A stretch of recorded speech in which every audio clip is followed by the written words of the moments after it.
A Vancouver renter is worried and uncertain about what her future holds as the province announced it will soon start to allow some evictions during the COVID-19 pandemic. I don't know what this means, if they're going to evict us, but or what is going to happen. But I've been living with all of my belongings in boxes. Sarah Baumgart has been renting a heritage home in Mount Pleasant for 18 years. But after the property was bought by a Vancouver-based development group, she was handed a 4-month eviction notice last December.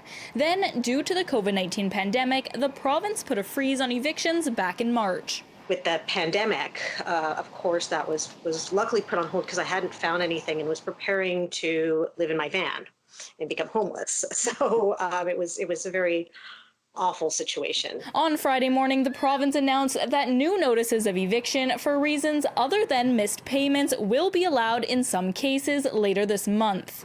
When the new order comes in, eviction notices served before the moratorium was enacted will come into effect.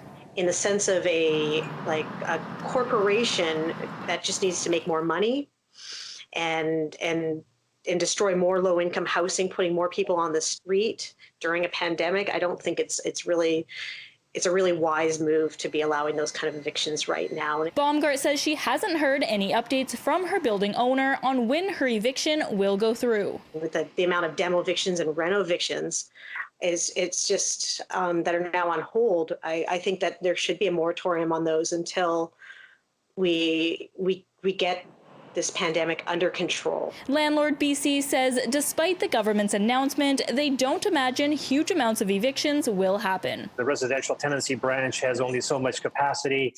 I think that landlords are going to be sort of thoughtful in terms of how they do this. I would be very surprised if, like I said, the prediction of mass evictions actually unfolds. The Tenancy Resource and Advisory Center does have some concerns for tenants who could be evicted. The 2 and 4 month notices you can get through no fault of your own, which means that if you have tenants who have existing health issues, who are immunocompromised, even though we are in a bit of a quiet spot in terms of COVID-19 and things are looking better, those are tenants who probably really want to keep their homes and not be forced to move at a time that's dangerous for them. Miranda Fatour, City News.